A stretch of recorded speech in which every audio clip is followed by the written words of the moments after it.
Harvard study of adult development. What is this if someone is hearing that for the first time, and what is it that kind of makes this study very unique? Yeah. So it's unique in a few ways. I mean, it's really a remarkable study. It started in the 1930s. So it started in 1938, an unusual time to start a study like the one I'm about to describe. This was the eve of World War II. It was also in the United States, the end of the Depression. We were still experiencing the effects of the Depression. And two separate studies began at that time that were focused on human flourishing. So instead of looking at problems and outcomes of disease, they were interested in trying to understand factors that may lead to human thriving. One study had 724 participants in total. One study was about 2/3 of the participants was started in inner city Boston. This was with a group of adolescent boys that came from the poorest neighborhoods of Boston. Most of them were children of immigrants. They lived in tenement buildings, most without running water or toilet facilities. So these were poor kids facing real challenges in life, marginalized because of their poverty, but also because they were immigrant kids as well. The remaining 1/3 of the sample, which really initially was a different study, was a group of students at Harvard University, so across the other end of Boston. And these were kids that were perched in a very different place in their life. They had great prospects moving forward. They had already made it into Harvard. These were students that were seen as likely to graduate. Both of those groups, the interest was to try and understand in their circumstances what leads to success and flourishing. So both of those groups were followed very intensively throughout their entire lives, from early adolescence, late adolescence, into adulthood, in fact, to the end of their lives. Along the way, their partners became part of the study, and we're now studying 1,300, more than 1,300 of their children, who we call the second generation. What makes it unique is the length of the study, the focus on flourishing, and this idea that we started with, that it was really interested, beginning in the 1930s, and getting inside the heads of the participants, trying to understand what they were worried about, what motivated them, what excited them, how they navigated relationships with their parents, with their friends, how they formed romantic relationships. And they did this through intensive interviews, observations in the homes of all of these participants. Can you imagine going to 724 homes, the kind of commitment that they made, and then following people very carefully throughout their lifetime. Questionnaires every 2 years, interviews on the order of 8 to 10 years, medical records obtained every 5 years, observations of key relationships and key interactions over time, more recently collecting brain data, bringing them into the lab, looking at them when they're under stress, seeing how their bodies react to that, getting blood assays so that we can look at markers of inflammation and cholesterol levels and other things that we can gather through blood. So this is a study in which people have been poked and prodded for 85 years very carefully and closely. And that's another marker of what makes this very unique, that kind of close study of folks. And as just science in general has progressed, have those things that you've measured, be it through questionnaires or lab-based tests, have they kind of been adapted and upgraded, or are you measuring the same things back from 1938? Yeah, so yes, of course, the measures have adapted and changed over time. So the domains are similar. The study started with an interest in trying to understand how people flourish. So they looked at their relationships, they looked at their emotions, they looked at the things that they worried about, how they adapted to challenges. And those domains are the same, but we've fine-tuned our measures as the science has come in, and we've learned a lot in 85 years. And there are also measures that were important at the beginning that to our modernized were silly. So they measured how ticklish the men were, or these boys were in the late 30s. And we can't figure out exactly why they studied that or what use that might have. They were also really interested in ideas that are outdated at this point. So body types, there was a fascination. This is the eve of World War II. There was an interest in fascism in the United States as well. So there was an idea that certain body types, particularly Nordic or Northern European body types, were the most advantageous, that they might shape your personality. So they took very careful measurements of people's bodies and their cranium size, their head size, because they were interested in these ideas that body shape, morphology might shape personality and your success in life. So those are outdated ideas, and we don't continue to make those kinds of measurements. We make different kinds of measurements today. So the tickliest folks weren't living the longest. We don't think so. There's no clear correlation between ticklishness and those things. I mean, I love giggling. I'm a giggler myself, and I'm pretty ticklish. I have 2 boys that were pretty ticklish as they were growing up, but there's no evidence that promotes greater connection or benefits in terms of how long you live. Yeah, I'm in that bucket as well. But maybe they were hypothesizing that it had something to do with neural sensitivity or something, but who knows? I think that was sort of the route that they were going. And they also collected, very early, somewhat crude EEG data. So they were looking at electrical signals in the brain. It's an incredible repository of data, some of which is very useful today, some of which is not as useful as we've learned more. Science has progressed. But we've really learned a lot about what we've studied. That's the good news. Science has progressed to the point where we know something about what shapes happiness and also determines how long we live. In the 1930s, we knew a lot less. In the title of your book, it says the longest scientific study of happiness ever conducted. Was it a happiness study from the outset, or has it just kind of become that over time as the results have become apparent, clear? It was a study of thriving is really what it was, right? And in the 1930s, this is part of that cultural challenge, right? The discourse on happiness was different. Happiness wasn't the primary driver of your life in the 1930s. It was finding meaning and purpose, providing for your family, living according to the rules and the cultural edicts of society was perhaps more important than it is today. So this notion of happiness is really a modern notion of happiness, but I think it does translate to the goals of the folks who started this study, which was to understand how people flourish. In the inner city Boston context, in very challenging circumstances, with few benefits or privileges that are going to help you get ahead in life, and real challenges. And on the other side, from the perch of students at Harvard, with incredible opportunities in front of you and being told already that you're quite special and have a future that's quite promising. But in both camps, there was an interest in what leads to success. So I don't think they thought about it particularly as happiness, Simon, but the study has come to be known as a study of well-being and happiness. When you use the word flourish or flourishing or success, how might someone at an individual level refer to their life if they are flourishing? What are the kind of things they might say about the life they're living or have lived? Yeah, so I'm going to answer that, but first I want to say is we don't just take people's word for it. So someone might say, my life is great, I'm really happy, but they don't look so happy. And when we look carefully at their relationships and we talk to other people in their life, it's not clear that they really are flourishing. But when we ask people about how their life is, the markers that we're looking for as signs of success or flourishing are contentment. So life is satisfying generally. They have a sense of purpose and meaning. Those are 2 really critical perceptions. And then we also collect data. For example, we follow people carefully over 8 days, each night, asking them about their day and the emotions that they experienced. And we're looking for people who are experiencing generally more positive than negative emotions. So our interest is in part of the signs of flourishing are that we're experiencing happiness and joy more often than we're experiencing sadness and anger or irritation. So emotions, a sense that life is meaningful, and a sense that it's satisfying overall. I would add another piece, and this is really the product of our careful research that's emphasized the importance of relationships. Your ability to engage in relationships in ways that bring the kinds of benefits that we know relationships bring to people, that those are present. So you have close relationships that are nourishing, you feel supported, you have a sense of trust with other people. That's also another sign of flourishing out in the world. Now, you notice what I left out. You're going to ask me, you left out some things. I didn't talk about job success. I didn't talk about how much money people earn.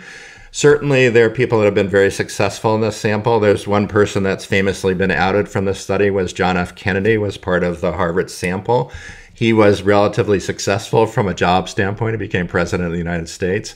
But we're interested not in what they do so much as how they experience life and how they connect with others in their lives. And it's not important how much money they earn. We can talk more about their earnings, but the critical markers for us are more psychological. They're more inside people and in the ways that they connect to others. How did you manage or how have you managed to keep people in the study for this long, for decades?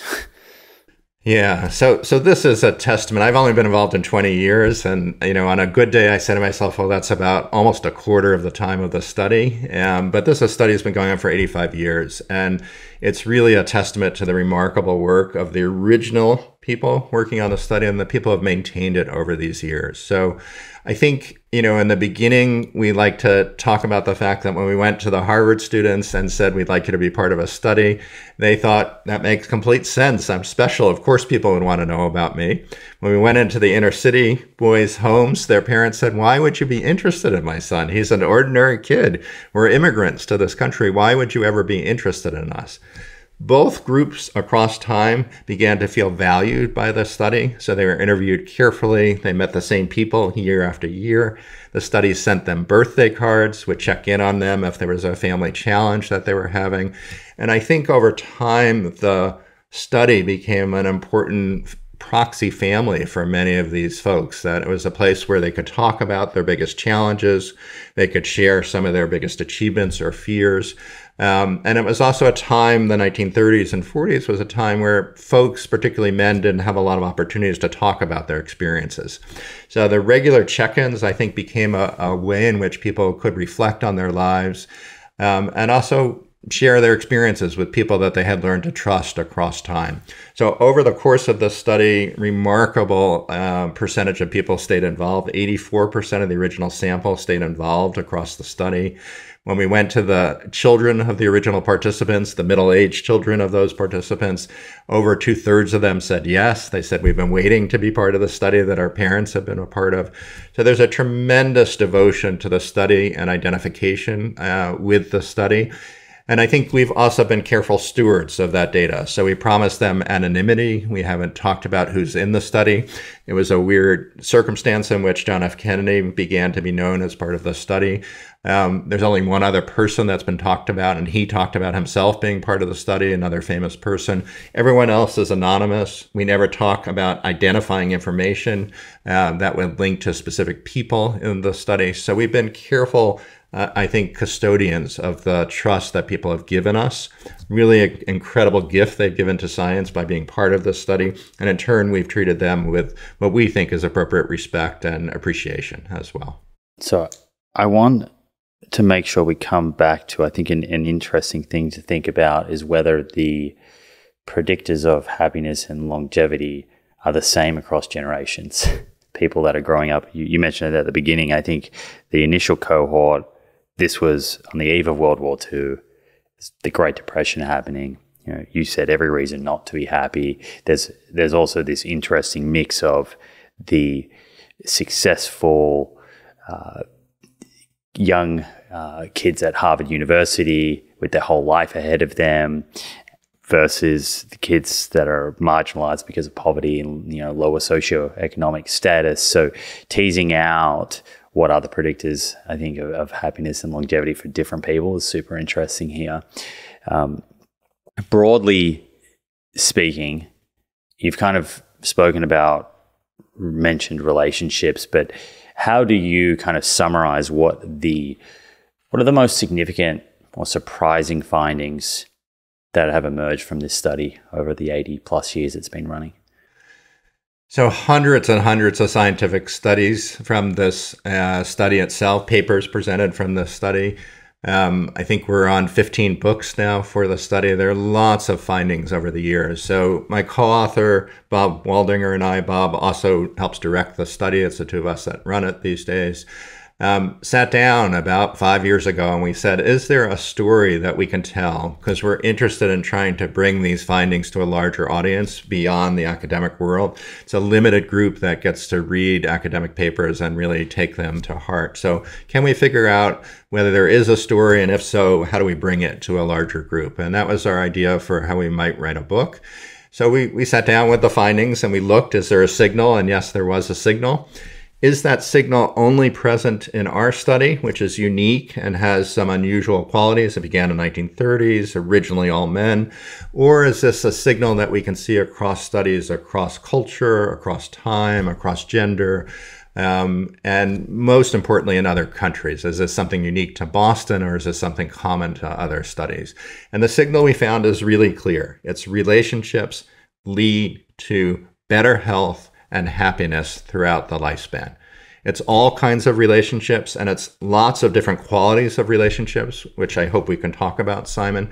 But that's the clear signal. It's not that other things aren't important. It's not that a little bit of money may not help you flourish. But it's that relationships in our study were the most robust predictor of both physical and emotional health as people aged. And if we look across studies now, we have the data. When we first started finding this 20 years ago, we were surprised, particularly on the health front. Is this true that, relationships are really affecting our physical health? And now we know from the Surgeon General's report and lots of research across many studies and many different kinds of studies that it's very clear that relationships are connected to physical health and even how long we live. Clearest example is the loneliness research, right? So most of us know that somewhere between 20 and 50% of the adult population in a given week feels some experience of loneliness, people not really caring about who they are or knowing who they are. And loneliness is a risk factor for morbidity, for dying, that's on the same level as smoking 15 cigarettes a week or obesity. So it's a major health risk. That's why the Surgeon General issued an advisory, a health advisory about the crisis in social connection in the United States. Yeah, I remember reading a quote from Bob Waldinger, and it may have been from his TED Talk, or it might have just come straight out of your book, but it said, loneliness kills. Loneliness is as deadly as alcoholism or smoking. Yep. And I think the data keeps rolling in. Again, we were surprised and skeptical. Is this a unique finding? Science is about replication. That's what I mean by finding a signal. It's replication across studies that have different participants, different methods. This is part of how we deal with the challenge you were asking me about in the beginning, Simon, when we have measures that aren't as objective as measures in other fields of science. Replication is particularly important here. And it doesn't matter so much how we measure social connection. Across many, many studies and meta-analyses that aggregate these findings, we find this clear connection that social disconnection or social isolation or loneliness is pernicious. It's bad for our health. It's very clear. What would you say to someone that is perhaps thinking, is it the healthy relationships that is associated or responsible for increased happiness and longevity, or is it the fact that people who have better physical health, have better access to money, have better access to all these other things, end up having healthier relationships? So I would say two things. One is there's no question that the relationship is likely bidirectional, that there are things about physical health that lead to greater enhancement in relationships, our ability to navigate and see other people and spend time and be attentive and present with them can be affected by health problems. There's no question about that. But there's also no question anymore that the other direction is a causal link, that there are so many ways in which social connections, relationships that we have with other people, assist our body, for example, in navigating stress and reduce our stress levels and the impact it has on our body downstream, inflammatory patterns, the expression of genes, so epigenetic effects, our ability to fight infection. We've been able to establish clear links between quality social interactions, quality relationships, and those kinds of physical markers that we know are connected to the diseases of aging and to premature death. So I would say, yes, of course, there's probably likely to be two directions of influence, and they might be mutually enforcing. If we're lucky, reinforcing. If we're lucky to be in a good relationship, our health may improve. That may in turn help us get the most we can out of our connections to others. So we're fortunate if we're able to situate ourselves in a close web of strong connections. We're really lucky.